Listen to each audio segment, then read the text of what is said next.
Record us. Good morning. Good morning, Crow. This is Black Crow Walking and Karen Morley bringing you A Course of Love by Mari Perrin. We are up to chapter 4 and verse 11.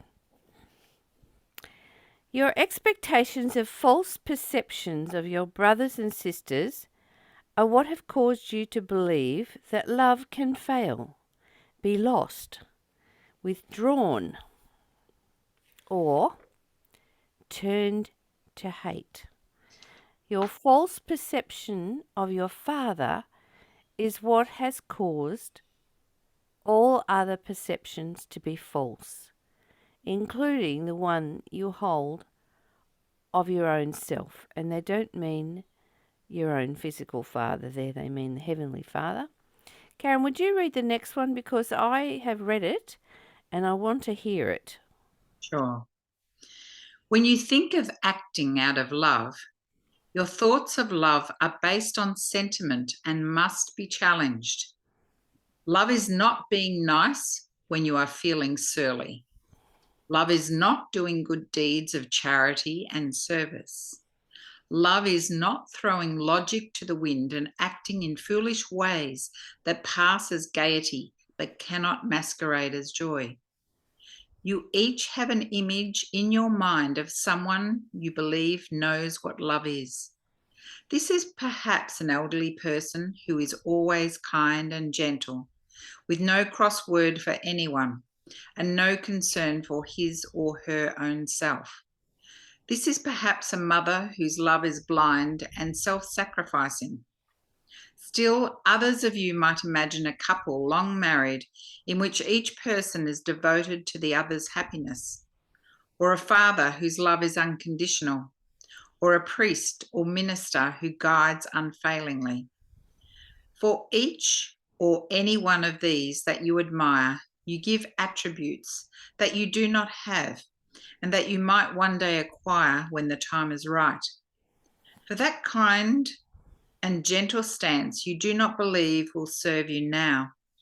That blindness and self sacrifice is something to be gained at too high a price. That devotion you might think is fine for one whose partner is more loving than your own. That unconditional love is great. But must it not be tempered by good judgment? And surely that ability to guide others must be earned through the acquisition of wisdom not within your reach. Okay, and we'll just do verse 13, which is, thus your image of love is based upon comparison. That's that comparing mind again. You have chosen one who demonstrates that which in you is most lacking, and you use that image to chastise yourself while saying, this is what you want. Wow. It's so real, isn't it? So gutsy, you know. All right, let's have a look at it. Your expectations and false perceptions of your brothers and sisters are what have caused you to believe that love can fail, be lost, withdrawn, or turn to hate. Your false perceptions of your father is what has caused all other perceptions to be false, including the one you hold of your own self. There's a lot in there.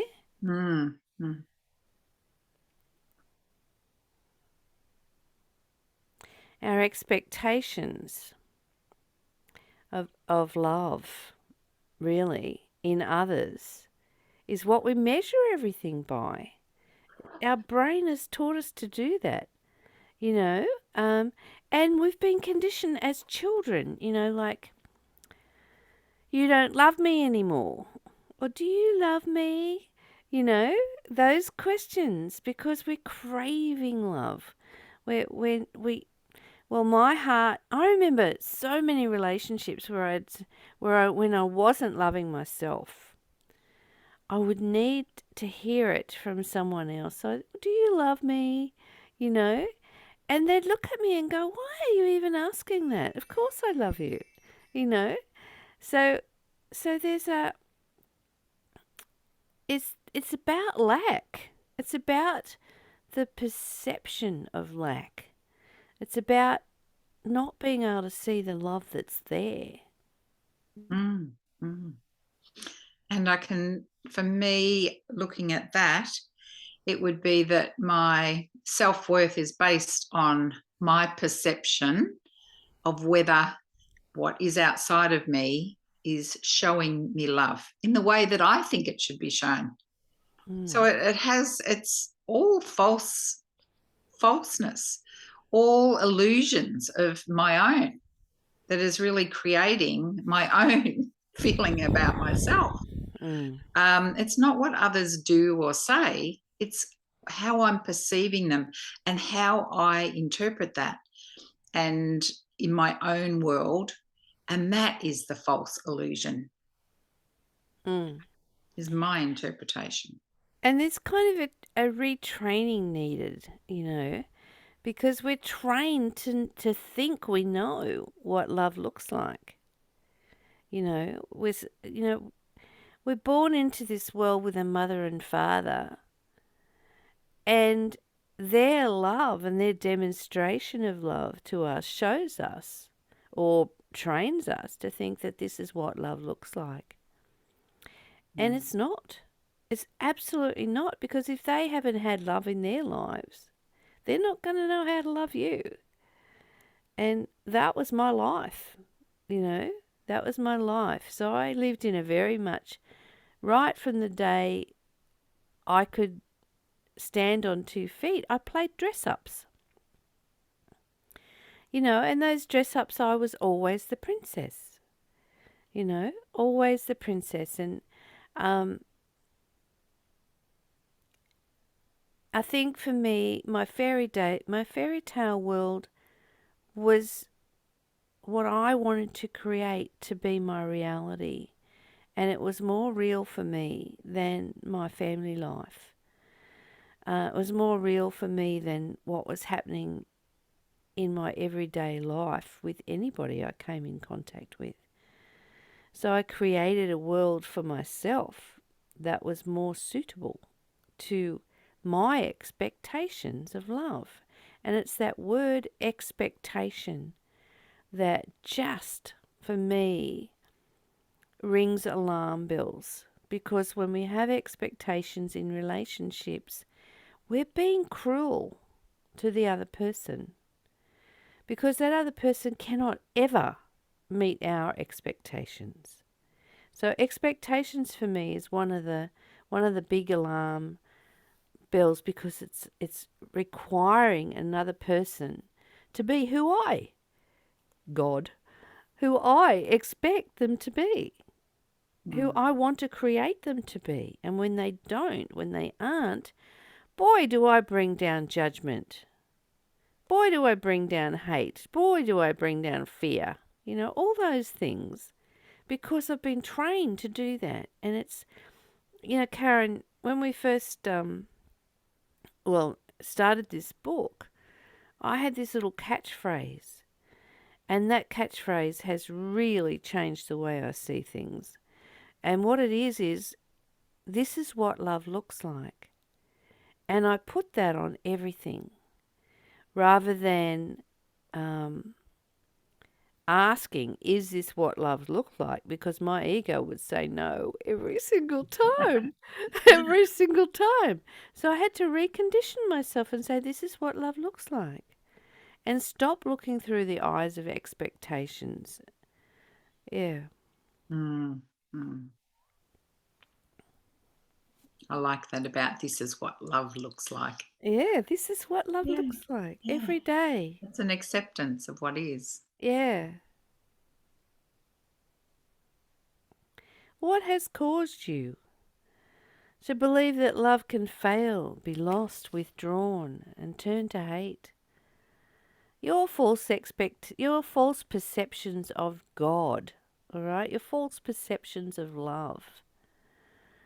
So What if we were to let go of all those false perceptions and stop overlaying them on everyone we meet?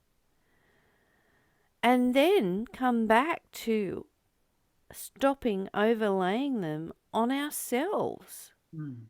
Because, it's so much pressure to live up to false ideas of what love is.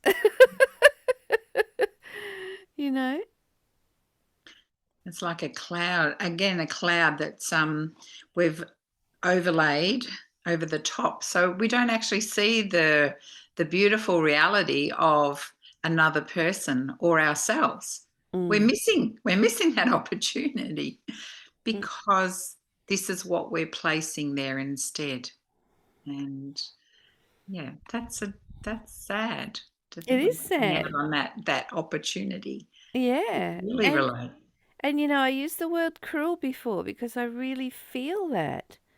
I feel it's cruel of me to overlay my expectations on anyone else, because my expectations are based on a false perception of love. Mm. And like, I often say to people, that school for me was totally dysfunctional because it didn't teach me how to be married. It didn't teach me how to be a parent, and it doesn't teach you how to love. And so that's the sort of school I want to go to. I want to go to one that does that, that strips away all the false expectations and the perceptions that society would bring, or actually fear would bring to us. And to go even more raw, our thoughts would bring to us, So I think I need to develop a heart school. Oh, beautiful. I think there'd be a lot of people interested. Would there? Yes. Would there? Because I can imagine. Look, when I went to uni, I applied to do social welfare at uni, and I had to go down to a dungeon, and it was a really dark, cold corridor, and we had to sit on this little bench seat and be called into a very dark, cold room. And anyway, this bald guy came out, and he goes, "I'm a Marxist. She's a feminist. What are you?" What box do you jump out of? That's it. And of course, I went in and presented the fact that I wanted to save the world and help people. So I got labelled Pollyanna. Yeah, so it wasn't okay with the world. It wasn't okay to create heaven. Yeah. All right. So, let's look at the next bit. I love laughing at these things. Laughing at life. I wasn't laughing at the time. I was devastated. Oh, it's good to laugh. It is. It is. When you think of acting out of love, your thoughts of love are based on sentiment and must be challenged. Love is not being nice when you are feeling... Love is not being nice when you are feeling surly. What do you reckon about that one? I think that's the training or the messages that I got as a child, and they weren't directly about if you love others, this is what you do, but there was an undercurrent of, be nice to people. And so that would be looking at when you're not being nice when you're feeling surly, and often would have to really put a lid on it and hide those feelings that were surfacing up, and be that good girl.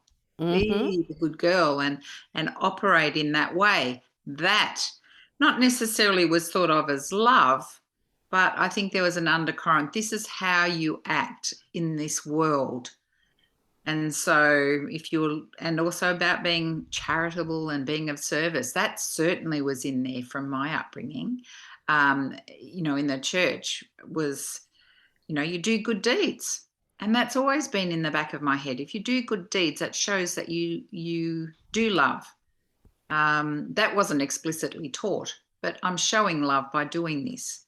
And there was a measure of, in my head, I thought, well, if I do these good things and if I am a good girl and if I suppress these not so nice emotions and replace them with something else, then I'm acceptable. Mm. And you know what, Karen, it's brought up for me is the masks that we wear. There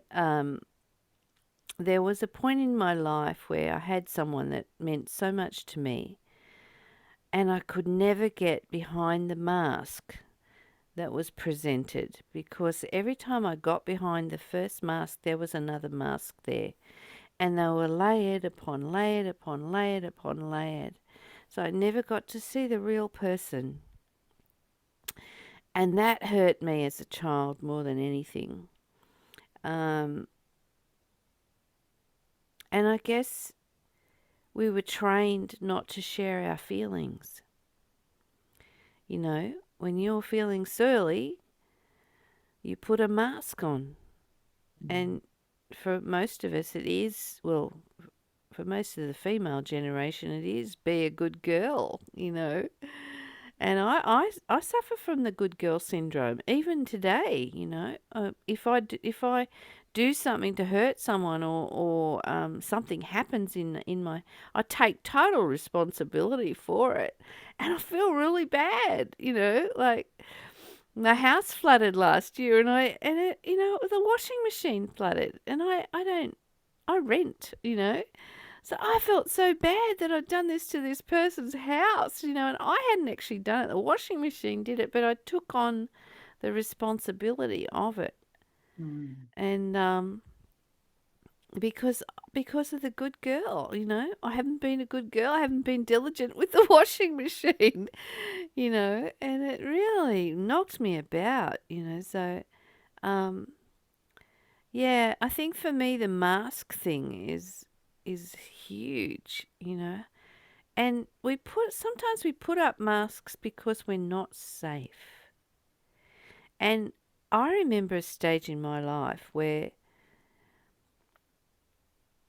it wasn't okay to be angry, because the people that I were living with would mirror that anger 1,000 times worse than I could ever be angry.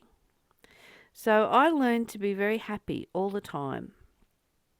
And I knew it wasn't safe, physically safe, for me to be angry about anything. And then one day, when I was out of that relationship and out of that situation, I got angry, and someone else was there, and they just read the paper. And I'm going, what's going on, Well, why aren't you getting angry? And they said, well, it's none of my business. It's none of my business what you're going through. It was like this big light bulb went on in my head. And suddenly it was okay.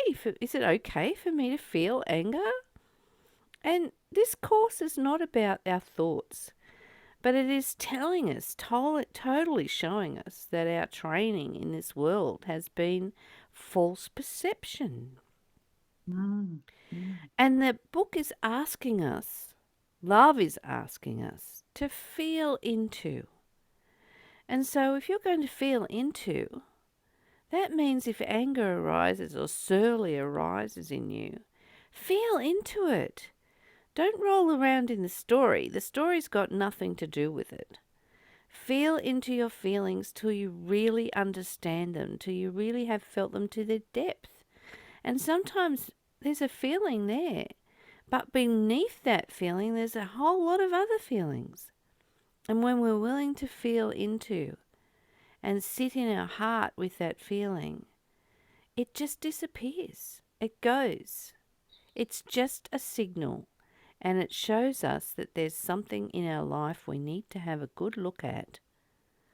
And perhaps we're creating hell in that area rather than heaven.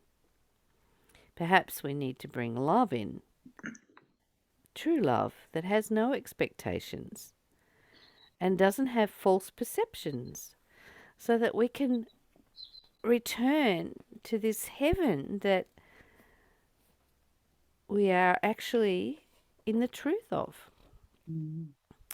What is coming up for me is about living life as a chameleon. So adapting myself to what I thought the other person needed. Mm. Totally outside the box. I mean, how fair is that for the other person? And how fair is that for me?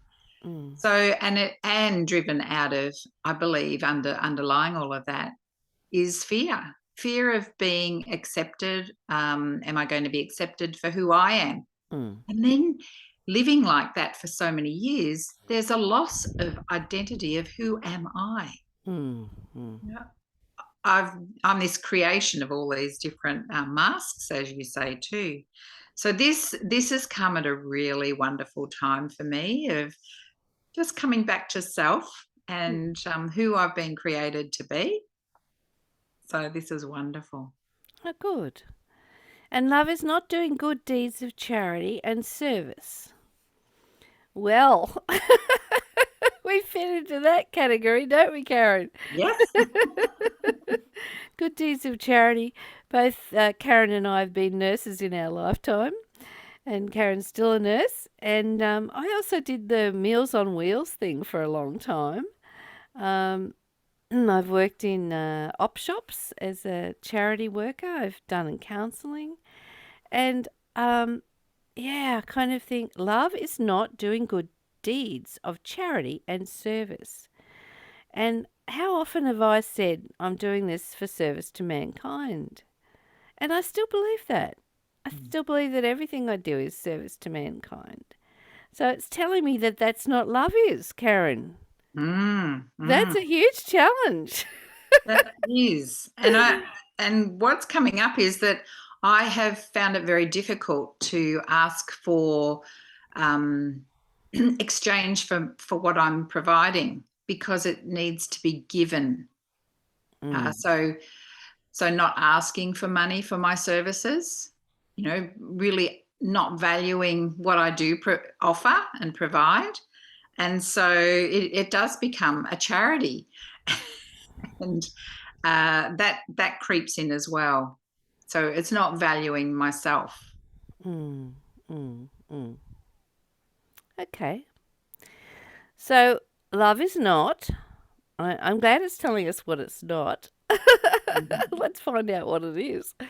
Love is not throwing logic to the wind and acting in foolish ways that pass as gaiety, but cannot masquerade as joy. Do you want to speak to that, Karen? I find this one difficult to relate to. Is that because you've I never... have always grown up having a bit of logic there. So keeping a sound mind and not acting foolishly. Although as I say that, something else surfaces. Say that, yes, I have done that.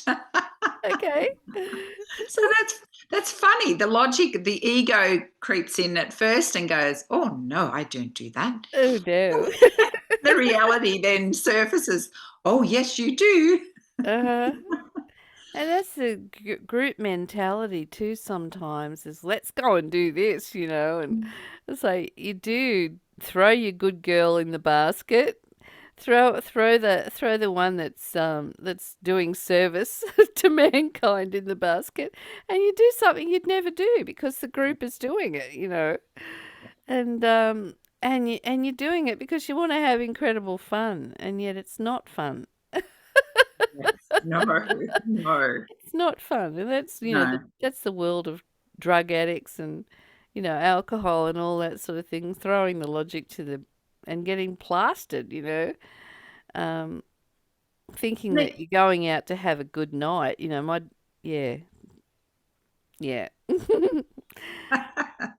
So this is perhaps an elderly person who is always kind and gentle, with no cross word for anyone and no concern for his or her own self. So that's that self-sacrificing that we do. The mother that is always there for everybody else and puts everybody else's needs first and loses herself or his self doing it. Mm.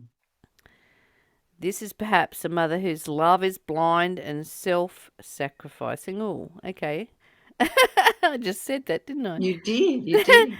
Still others of you might imagine a couple long married in which each person is devoted to the other's happiness, or a father whose love is unconditional, or a priest or a minister who guides unfailingly. For each or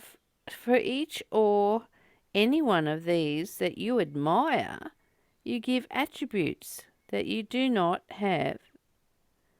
Oh, you give attributes that you do not have. Okay, so we're overlaying onto someone else Mm. the things that we want to develop in our own lives that you might one day acquire when the time is right. Wow. Yeah. And I look at that word unconditional, and I really struggle with that because it's bandied around so often. Unconditional, everything seems to be conditional in this world. We might say it's unconditional, but there's always something there. So I might say I am unconditionally loving my child, but underneath it, I might be wanting them to do something in a certain way. So it isn't unconditional because I've got this layer that's going, yes, if I act in this way or do this way, I'm expecting, there's that word expecting coming in, that you will do this. So it's not unconditional at all. I think rather, I really like what you said in the beginning there about this is love. So just seeing things as they are. So wipe out the word unconditional and just see each as love. This is what love looks like. Mm. Powerful words. Mm. So, Karen, you brought up something then that I was going to say, do come to my retreat in October because I'm teaching how to love unconditionally. That's one of the things that I teach, and so it's a very simple process. It's just a matter of asking, or actually saying, playing with, "I'll only love you if." If you take the garbage out, I'll love you. If you mow the lawn, I'll love you. If you look after the kids, I'll love you. Whatever. That's conditional love. And we've been trained to say, I'll only love you if. So when you get rid of the I'll only love you if and stop it, then you can find a way to love the person no matter what they're doing. Mm. That kind of and gentle stance you do not believe will serve you now, that blindness of self-sacrificing, is something to be gained at too high a price. That devotion you might think is fine for one whose partner is more loving than your own. That unconditional love is great. That unconditional love is great, but must it not be tempered by good judgment? And surely that ability to guide others must be earned through the acquisition of wisdom not within your reach. So it's putting it out there as if it's unattainable.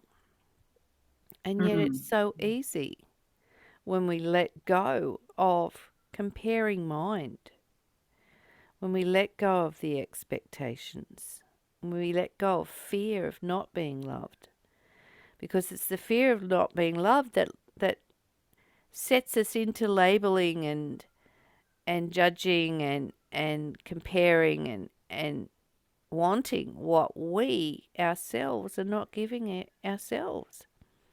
And if we could only recognize that we are love and that everything and everyone is love, we wouldn't need to do all that. It's such hard work to do all that expectations and comparing. It's exhausting. Why would we even do it? Yet we're trained to do it. And we're trained to do it because we're all babies with unmet needs crying. We're crying. We want our nappy changed. We want our bottle fed. We want to be loved. And we're crying for that. All right. Thus, your image of love is based upon comparison. You have chosen one who demonstrates that which in you is most lacking, and you use that image to chastise yourself while saying this is what you want. What's that religion that does the flagellation with the whip? The Shiites whipping themselves. I think we do that every day when we don't live up to our own expectations, when we don't live up to what we see as love. There are laws. There are laws, and if we're not living up to them, we fail. We fail. Well, I'm not going to fail today. I'm not doing failure today. That's part of the pain body. And it's it's funny with the pain body, you can address all the things that are causing you pain and stop it, like bringing up your past stuff or hunting for pain in a relationship by taking offense at someone's tone of voice or the look on their face or whatever. And when you've conquered all that and you're not doing that anymore, and suddenly you let yourself down and you do it, fear and guilt come in the back door, disguised. And you think, oh, they're disguised because they're actually coming in the back door and they're in your face. And that's your pain body again. Fear and guilt is one of the basic ingredients of having a pain body. And that pain body needs to feed. It's like a vampire. It needs to feed, so it's looking for pain. If you're still in that unconscious state, then read Eckhart Tolle's book, A New Earth, Chapter 5, and just stop it. Because it's so much easier to live this life when you're not in pain, when you're not deliberately looking for pain, deliberately creating pain. And that's what we're doing when we're laying expectations on other people and they don't meet up to our expectations. That's what we're doing when we're afraid that they're not going to love us. Do you love me? We need to love ourselves. And so I'm going to spend today loving myself. Karen, what are you going to do? I am going to use that phrase. This is what love looks like. That's it. In everything, on everything, every single thing. This is what love looks like. The tree in the garden, the flower, the man behind the counter serving you coffee. This is what love looks like. The people who are crossing the crossing and you're stopped in the car. Each one of those people holds a beautiful story of love in their heart. Each one of those people want to be loved just the way you are. Each one of those people is capable of seeing themselves as love. And so when you look at someone, see them just as this beautiful big package of love. This is what love looks like. It doesn't matter what they're doing or how they're behaving. That's just the egoic mind that isn't aware yet. And that's where we bring in compassion. And we say, this is what love looks like. And that's it. That's the end of the story. There's nothing like, oh, but he's doing this or or they're not there yet, there's no judgment. No judgment comes in, just seeing love presenting itself. And you'll find when you do that, that person, when you can really see them as love and enjoy them as love, that person has an opportunity to be love in your presence. Because there's no expectation being laid on them. No big guilt trip being laid on them. And so they're free to be their authentic self. And you'll find people just become really nice when they're around you. Mm. They're enjoying your presence when you stop labeling and dumping, backing up the truck of your expectations and what you thought love is supposed to be, and that neediness of grasping. Please love me. Please love me. I need you to love me because I don't love myself. All right? When we dump that on someone else, it's a huge expectation, a huge pressure on someone else to love someone who doesn't love themselves, who thinks they're unlovable. So let's see ourselves today as this is what love looks like. Mm. All right. Thank you for being with us. We love you.